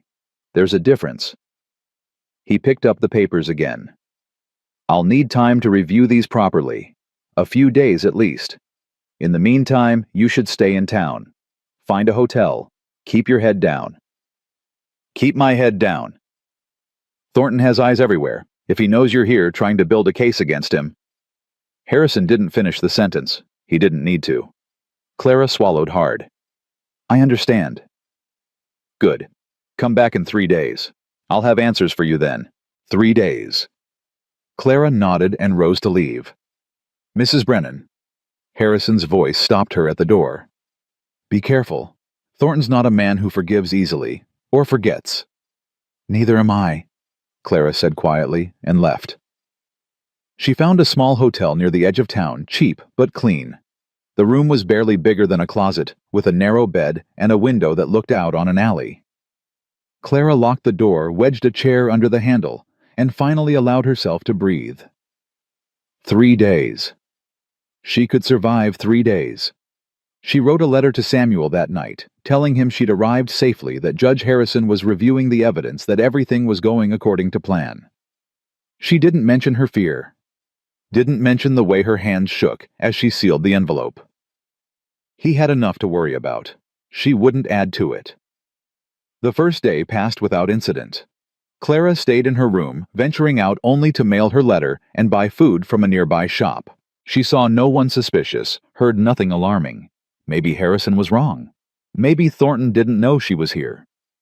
The second day, she wasn't so lucky. She was returning from breakfast when she noticed them. 2 men standing across the street watching her hotel. They weren't doing anything obvious. Just standing. Waiting. Clara's blood went cold. She forced herself to walk normally, to climb the stairs to her room without running. But the moment she was inside, she threw the bolt and pressed her back against the door, her heart hammering. They'd found her. Thornton's men had found her. She thought about running, packing her bag and slipping out the back, finding another hotel, hiding until her meeting with Harrison. But where would she go? She didn't know this city didn't have contacts or allies. And if they caught her on the street alone, no. She would stay. She would wait. She would trust that Judge Harrison would come through. The third day dawned gray and cold. Clara dressed carefully, checked the window. The men were gone, and made her way to the territorial office. Harrison was waiting for her. His expression was grim. Close the door, Mrs. Brennan. Clara obeyed, her stomach dropping. What's wrong? Someone broke into my office last night. The documents you gave me, they're gone. The world tilted. What? All of them. Every testimony, every record. Gone. Harrison's voice was tight with anger. And I have a pretty good idea who's responsible. Thornton. Can't prove it. But yes. Clara sank into the chair across from his desk, her legs suddenly unable to hold her. Weeks of work. Dozens of testimonies. All the evidence they'd gathered gone. We can get new testimonies, she said, but even she could hear the desperation in her voice. Go back to Silver Creek, have everyone write new statements. That'll take weeks, months maybe, and in the meantime Thornton will be covering his tracks, intimidating witnesses, making sure no one talks. Clara pressed her hands to her face. All of this for nothing. She'd risked everything, left Samuel, and the children traveled 4 days in the freezing cold. There might be another way. She looked up. Harrison's expression had changed. There was something calculating in his eyes now, something that looked almost like hope. What way? The documents are gone, but the witnesses aren't. If we could get them to testify in person before Thornton has time to silence them. A hearing. A surprise hearing. Tomorrow. Here in Cheyenne. Harrison leaned forward. I have the authority to compel testimony in cases involving potential criminal activity. If we can get even a few of your witnesses here by tomorrow morning, I can put them on record. Official record that Thornton can't steal or destroy. Tomorrow? Clara's mind raced. That's impossible. Silver Creek is 4 days away. There's no way. Not by stage, no. But by horse riding hard, you could make it in 2 days. Maybe less if you change mounts along the way. I don't know if I can. You have to. Harrison's voice was urgent. This is your one chance, Mrs. Brennan. If you miss it, Thornton wins. He keeps terrorizing that valley, keeps hurting people, and no one ever holds him accountable. Clara thought of Samuel, of Emma, and Jack and Lily, of Pete Martinez and the shopkeeper, and all the others who'd risked everything to stand up. She thought of Thornton's men waiting outside her hotel, watching. I'll do it, she said. She left Cheyenne within the hour, riding hard, pushing her horse to its limits. The cold was brutal, the wind cutting through her coat like knives. But she didn't stop. Couldn't stop. Every mile that passed, she thought about what waited for her at the end. Samuel's face when he saw her. The children's arms around her waist. Home. She was halfway to Silver Creek when the riders appeared, 3 of them coming up fast from behind. Clara's heart seized. She urged her horse faster, but the animal was already exhausted, already flagging. Pull up, one of the riders shouted. Stop right there. Clara didn't stop. She bent low over the horse's neck and rode harder than she'd ever ridden in her life. But it wasn't enough. They caught her at a narrow point in the trail, blocking her path. Clara yanked on the reins, her horse nearly throwing her as it skidded to a halt. Mrs. Brennan? The lead rider pushed back his hat, revealing a face she didn't recognize. Hard eyes, a cruel smile. Mr. Thornton would like a word. I have nothing to say to Mr. Thornton. That's too bad. Because he has plenty to say to you. Clara's hand moved toward the shotgun Samuel had insisted she take. But before she could reach it, one of the other riders was beside her, grabbing her arm, yanking her from the saddle. She hit the frozen ground hard enough to knock the breath from her lungs. Pain exploded through her shoulder, her hip, her head. Careful with her, the lead rider said, dismounting. Mr. Thornton wants her alive. Clara struggled to her feet, her vision swimming. If you hurt me, Samuel will. Samuel will what? Come rescue you. The man laughed. By the time Holbrook finds out what happened, you'll be long gone. And so will any chance of that hearing tomorrow. They knew. They knew about the hearing, about the plan. Thornton had spies everywhere. You can't do this, Clara said, but her voice sounded weak even to her own ears. Watch us. They tied her hands and threw her over the back of a horse like a sack of grain. The world bounced and jolted as they rode, and Clara fought to stay conscious, to think. She didn't know where they were taking her. Didn't know what Thornton planned to do with her.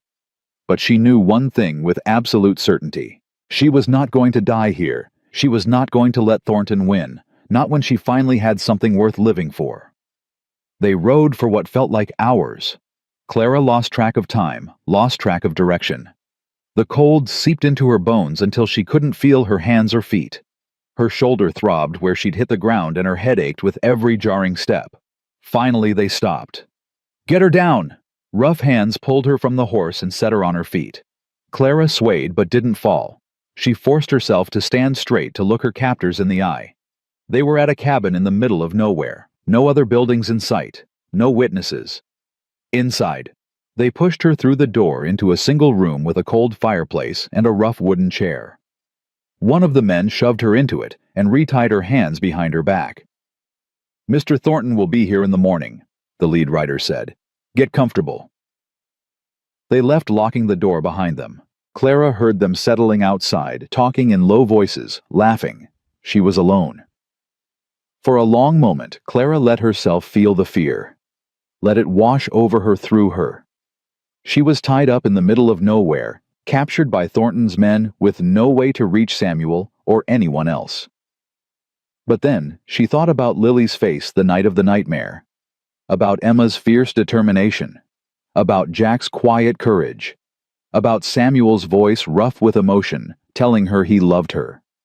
She thought about the family waiting for her, the life she'd finally found after years of loneliness and rejection. And the fear transformed into something else. Something harder. Something that felt a lot like rage. She wasn't going to give up. She wasn't going to let Thornton destroy everything she'd built. She was going to find a way out of this. And then, she was going to make him pay. Clara tested the ropes around her wrists. Tight, but not expertly tied. The men had been careless, assuming a city woman wouldn't know how to escape. They didn't know she'd spent 3 months volunteering at the hospital watching surgeons work. Watching how they tied bandages, how they secured splints.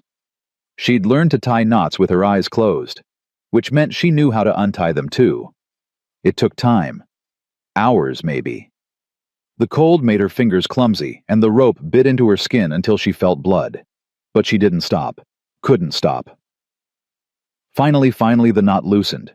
Clara pulled her hands free and nearly sobbed with relief. Now she needed a weapon. The room was sparse but not empty. A wooden chair. An iron poker by the cold fireplace. A small table with a chipped pitcher. Clara grabbed the poker and moved to the window. It was small, barely big enough for her to squeeze through, but it was her only option. The door was locked from the outside, and she could hear the guards talking just beyond it. She tested the window. Stuck. Frozen shut. Clara took a deep breath, wrapped her hand in her skirt to muffle the sound, and punched through the glass. Pain lanced up her arm. She ignored it. She knocked out the remaining shards, boosted herself up, and squeezed through the opening.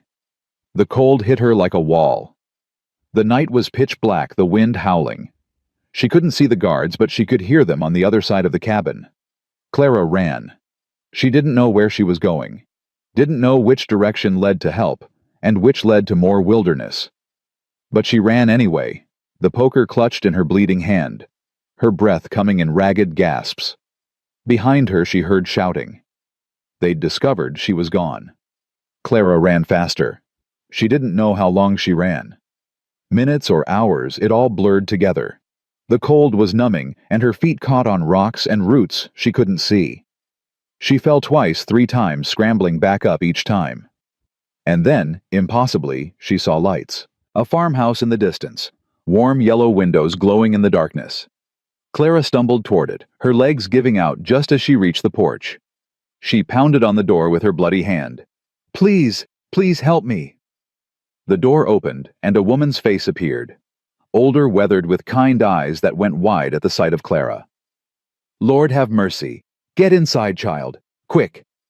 Clara collapsed into warmth and safety, and the last thing she heard before consciousness faded was the woman's voice, sharp with alarm. "Henry, saddle the horse. This girl needs a doctor." She woke to pain. Her hand was bandaged, her body wrapped in blankets, and a fire crackled nearby. For a moment she didn't know where she was. Then she remembered. The capture, the escape, the farmhouse. Easy now. The older woman was there pressing a cool cloth to Clara's forehead. You've had quite an ordeal. I have to. Clara tried to sit up and immediately regretted it. I have to get to Silver Creek. There's a hearing. You're not going anywhere in this condition. You don't understand. People are depending on me. If I don't get there...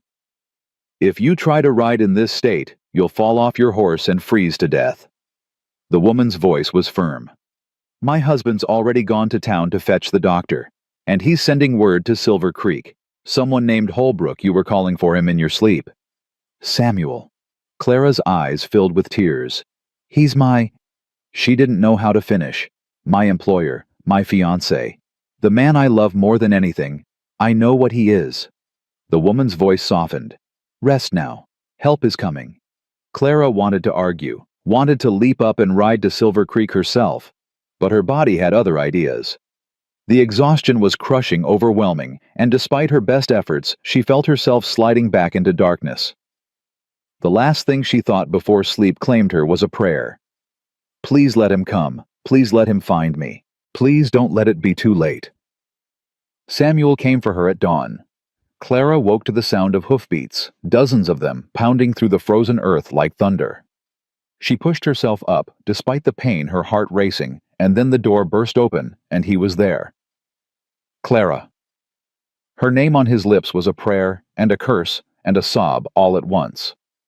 He crossed the room in 3 strides and pulled her into his arms so tight she couldn't breathe. You're alive.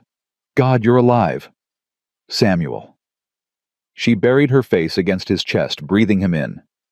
Horses and leather and home. How did you find me?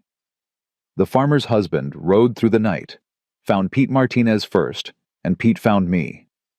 Samuel pulled back his hands, cupping her face, his eyes wild with fear and relief. When I heard what happened, when I heard Thornton's men had taken you... His voice broke. Clara saw tears streaming down his weathered face, and she realized she'd never seen him cry before. Not once. I thought I'd lost you, he whispered. I thought... I'm here. She pressed her forehead to his. I'm here, and I'm not going anywhere. The children were terrified. Emma tried to saddle her own horse to come find you. Jack hasn't stopped praying since we got word. And Lily... Samuel's breath hitched. Lily keeps asking if you're going to leave like her mama did. Clara's heart shattered. I would never... I know you wouldn't. He kissed her forehead, her cheeks, her lips. But we need to get home. Now, before Thornton realizes you escaped. The hearing... Forget the hearing. You almost died, Clara. Nothing is worth that. Everything is worth that. Clara pulled back, forcing him to look at her. Samuel, if we give up now, Thornton wins. All of this, everything we risked, will be for nothing. I don't care about winning. I care about you. And I care about those children growing up in a valley controlled by a tyrant. I care about Emma and Jack and Lily having a future where they're not afraid. Clara's voice was fierce despite her exhaustion. I didn't survive Boston and rejection and a Wyoming winter just to give up now. Samuel stared at her. Then slowly the corner of his mouth lifted. You're the most stubborn woman I've ever met. That's why you love me. God help me it is. He sighed heavily. All right, what's the plan? Clara's mind was already racing. The documents are gone, but Judge Harrison said if we could get witnesses to Cheyenne for a surprise hearing, that's a 4-day ride. 2 if we push hard. Harrison gave me until tomorrow morning. That's impossible. Maybe. Clara met his eyes. But impossible is just another word for worth trying. Samuel was quiet for a long moment. Then he turned to the door where Clara could see a crowd of men on horseback waiting outside. Pete, he called. Get in here. Pete Martinez appeared in the doorway, his weathered face creased with concern. She okay? She's stubborn as a mule and twice as determined. Says we need to get to Cheyenne by tomorrow. Pete's eyebrows shot up. Tomorrow, that's... Impossible, I know. Samuel looked at Clara, then back at Pete. But she's right. If we don't do this now, Thornton will bury us. He'll silence the witnesses, destroy the evidence, and we'll never get another chance. So what do you want us to do? Samuel took a deep breath. Split up. Some of us ride to Cheyenne with Clara. The rest go back to Silver Creek and bring whoever's willing to testify. We meet at the territorial office tomorrow at dawn. That's a hell of a risk. It's the only chance we've got. Pete looked at Clara, then at Samuel, then at the men waiting outside. Finally, he nodded. All right, let's ride. They pushed the horses hard, harder than Clara had ever ridden in her life. The cold was brutal, the wind relentless, but she didn't complain. Couldn't complain. Not when Samuel was riding beside her, his jaw set with determination. Not when everything they'd built hung in the balance. They stopped only to change horses, trading their exhausted mounts for fresh ones at every station along the way. Clara's body screamed for rest, for warmth, for just a moment of peace. But she kept going. Samuel stayed close, watching her with worried eyes. You should rest. I'll rest when this is over. Clara. I mean it, Samuel. I didn't escape that cabin and walk through a blizzard just to give up now. He didn't argue again. But she felt his hand find hers in the darkness, squeezing tight. A promise. A lifeline. They reached Cheyenne as the sun was rising, painting the sky in shades of pink and gold. Clara was swaying in the saddle, barely conscious, but she forced herself to stay upright. The territorial office, she said. We have to... I know. Samuel steadied her with a hand on her arm. I've got you. They arrived to find chaos. The street outside the office was packed with people. Ranchers from Silver Creek who'd ridden through the night, townspeople who'd heard rumors of what was happening, even a few reporters from the Cheyenne newspaper. And standing at the center of it all was Judge Harrison. Mrs. Brennan. His voice carried over the crowd. You made it. Barely. Clara slid from her horse, her legs nearly buckling. Samuel was there immediately, supporting her. The witnesses. Inside, Pete's group arrived an hour ago with 6 of them, ready to testify. Harrison's expression was grim, but determined. We've also got something else. Something Thornton didn't expect. What? His son's death wasn't an accident. Clara's blood went cold. What do you mean? One of Thornton's former ranch hands came forward last night.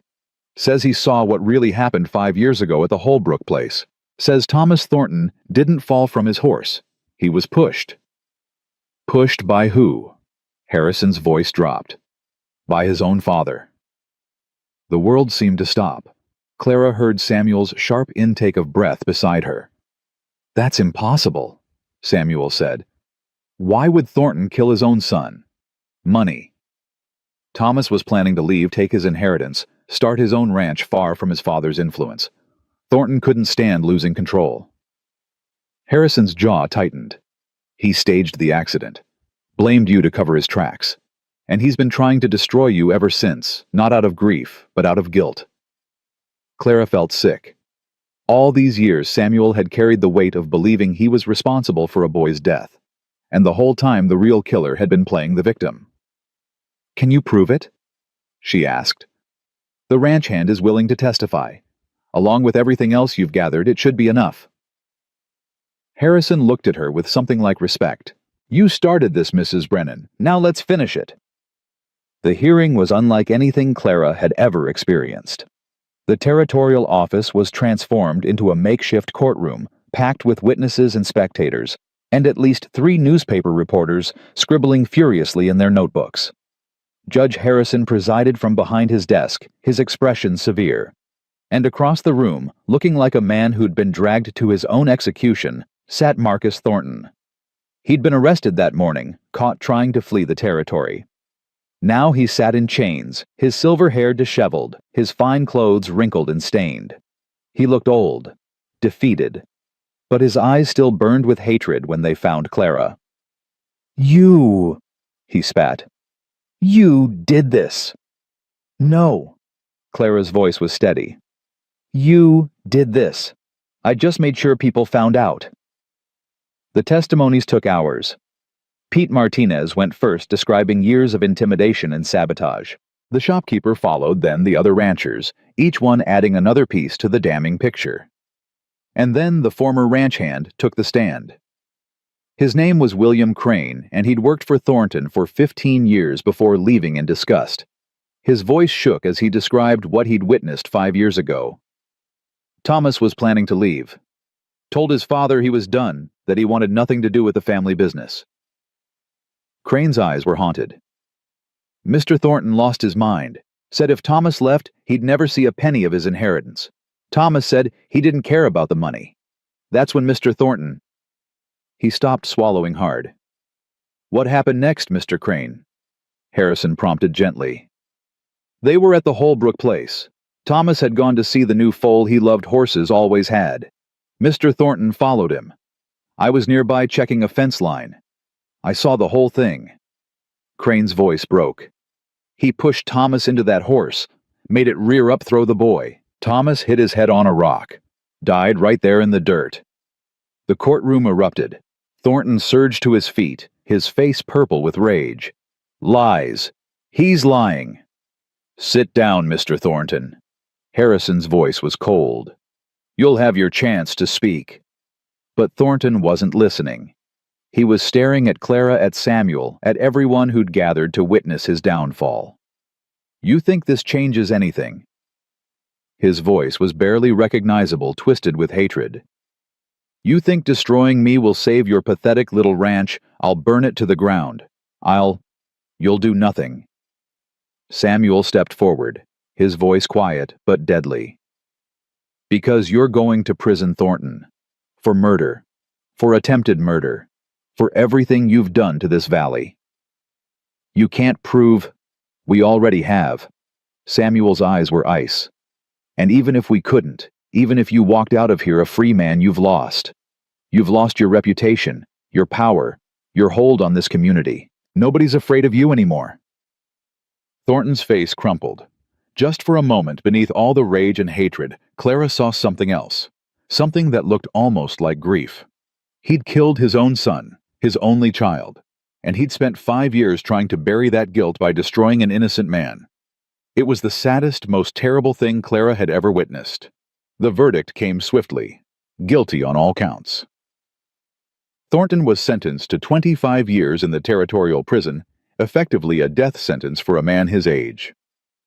As they led him away in chains, he turned to look at Clara one last time. This isn't over, he said. Yes, Clara replied quietly. It is. The celebration lasted 3 days.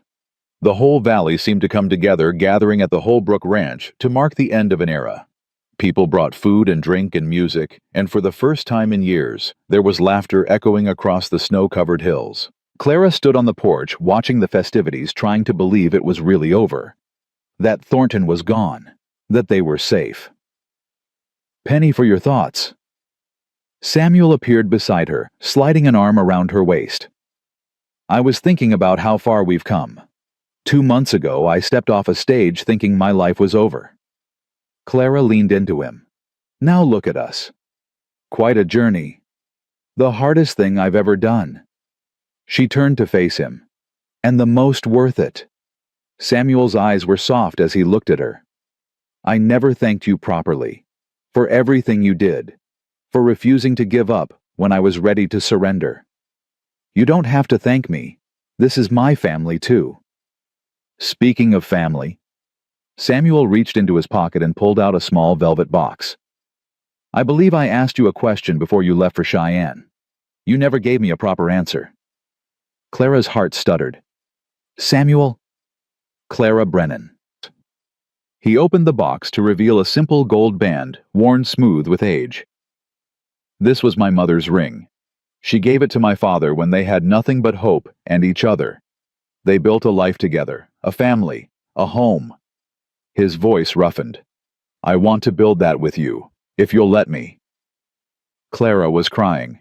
She couldn't help it. The tears streamed down her face as she looked at this man, this wonderful, stubborn, broken, beautiful man who'd somehow become everything she'd ever wanted. Yes, she whispered. 1,000 times yes. He slid the ring onto her finger, and it fit perfectly, as if it had been waiting for her all along. Then he kissed her right there on the porch in front of God and the whole valley. And Clara heard cheering, heard the children screaming with joy, heard Emma's voice rising above the rest. "I knew it! I knew she'd stay!" They pulled apart laughing, and suddenly they were surrounded. Emma throwing her arms around Clara's waist, Jack grinning despite himself, Lily demanding to be picked up so she could see the ring. "Does this mean you're our mama now?" Lily asked. "For real?" Clara looked at Samuel, then at Emma and Jack, then back at Lily's hopeful face. "I've been your mama since the moment I decided to stay," she said softly. "The ring just makes it official." Lily considered this. Then she nodded solemnly. "Good. Because I already told everyone at church that you were my mama. I didn't want to be a liar." Clara laughed, pulling the child close. Over Lily's head, she met Samuel's eyes. He was smiling, really smiling, the kind of smile that transformed his whole face. They were married 2 weeks later in the same little church where the ranchers had first gathered to plan their resistance. Reverend Thomas presided, and half the valley showed up to witness it. Clara wore a simple white dress that Mrs. Henderson had helped her sew. Emma stood beside her as maid of honor, radiating pride. Jack and Lily sat in the front row, dressed in their best clothes, trying very hard to behave. When Clara walked down the aisle, she saw Samuel's face, the wonder there, the love, the overwhelming gratitude, and she knew she'd finally found what she'd been searching for her whole life. Not just a husband, not just a home, a place to belong. "I, Clara Brennan, take you Samuel Holbrook to be my husband," she said, her voice steady despite the tears. "To have and to hold from this day forward, for better or worse, for richer or poorer, in sickness and in health, to love and to cherish until death parts us." Samuel's voice was rough when he repeated the vows. His hands shook when he slid the ring onto her finger. And when Reverend Thomas pronounced them husband and wife, he kissed her like a man who'd been drowning and finally found air. The reception went long into the night. There was dancing and drinking and more food than Clara had seen in one place since leaving Boston.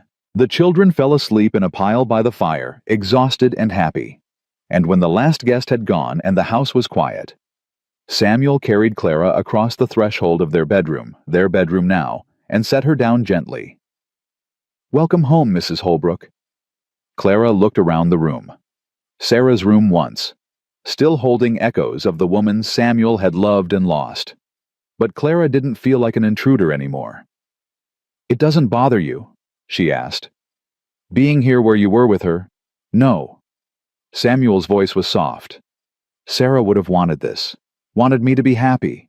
Wanted the children to have a mother again." He cupped Clara's face in his hands.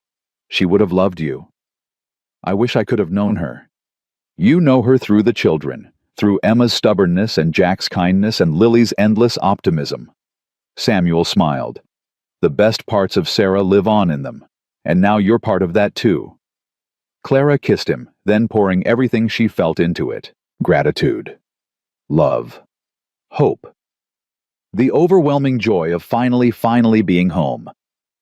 Spring came slowly to Silver Creek. The snow melted, revealing green grass and wildflowers. The creek ran fast with meltwater, and the cattle grew fat on the new growth. Clara planted a garden where Sarah's had been using seeds she'd saved and ordered from a catalog back east. She didn't know if anything would grow. She was a city woman after all, with no experience in such things. But she tried anyway. Because trying was all any of them could do. The children thrived. Jack's cough faded with the warm weather, and by summer, he was running and playing with an energy that made Clara's heart sing. Emma softened slowly, her defensive walls crumbling until she laughed freely and called Clara Mama without any hesitation. And Lily, beautiful, hopeful. Lily never stopped believing that everything would work out in the end, because that was what Lily did. She believed. One evening in late May, Clara stood on the porch watching the sunset paint the sky in shades of orange and pink. The children were playing in the yard, their laughter carrying on the warm breeze. Samuel was in the barn finishing the evening chores. This was her life now. This ranch, this family, this man who'd rejected her and then chosen her and then loved her with everything he had. She'd come to Wyoming broken and desperate, convinced she was worthless because she couldn't bear children.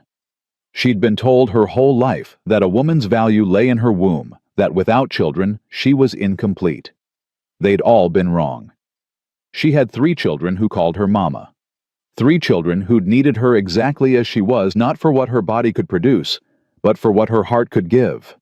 Love, patience, courage, hope. That was her legacy. That was her gift. Samuel appeared from the barn wiping his hands on his trousers. When he saw her standing on the porch, he smiled that rare, beautiful smile that still made her heart skip. "What are you thinking about, Mrs. Holbrook?" "About how wrong I was, about everything." "How so?" Clara turned to face him, the sunset warm on her back. "I spent my whole life believing I was broken, that because I couldn't have children, I was somehow less than, less valuable, less worthy of love. And now I know the truth." She reached for his hand, lacing their fingers together. "Family isn't about blood or biology. It's about showing up every day, choosing to love even when it's hard, being brave enough to stay when leaving would be easier." Samuel pulled her close. "You stayed when I gave you every reason to leave." "You gave me every reason to stay. You just didn't know it yet." Emma's voice rang out across the yard. "Mama. Papa, come look. Jack caught a frog." Clara laughed, the sound full and free. "We're being summoned." "So we are." Samuel kissed her forehead. "Ready."